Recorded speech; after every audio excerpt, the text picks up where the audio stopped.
गावांच्या नावाच्या इतिहासात आज पाहूया मुंबईच्या नावाचा इतिहास। तुम्ही म्हणाल की मुंबईचं पूर्वीचं नाव तर बॉम्बे होतं, पण तसं नाहीये। बॉम्बेच्या पूर्वी देखील मुंबईचं नाव मुंबईच होतं। असं म्हणतात की 1534 साली हे बेट पोर्तुगीजांच्या ताब्यात आल्यावर बॉम्ब म्हणजे चांगले आणि बे म्हणजे पेट म्हणून बॉम्बे असं नाव पोर्तुगीजांनी दिलं। पण खरं तर हे चूक आहे, कारण बॉम्ब हा पोर्तुगीज शब्द असला तरी बे हा इंग्लिश शब्द आहे। मग ही दोन भाषांची भेळ कशी होईल?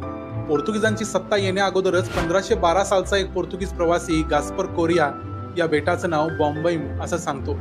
बार्बोसा नावाचा आणखी एक प्रवासी या भागाचं वर्णन ठाणा मैंबू असं करतो।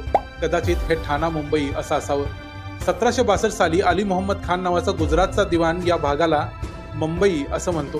म्हणजे मुंबादेवीच्या नावावरूनच या शहराचं नाव मुंबई पडलं हेच खरं, आणि पोर्तुगीज ब्रिटिश यांना तो उच्चार नीट करता न आल्यामुळं मुंबईचं बॉम्बे झालं। त्यांनी शहराचं नाव बदलायचा प्रयत्न केला नाही। मग आता बॉम्बेचं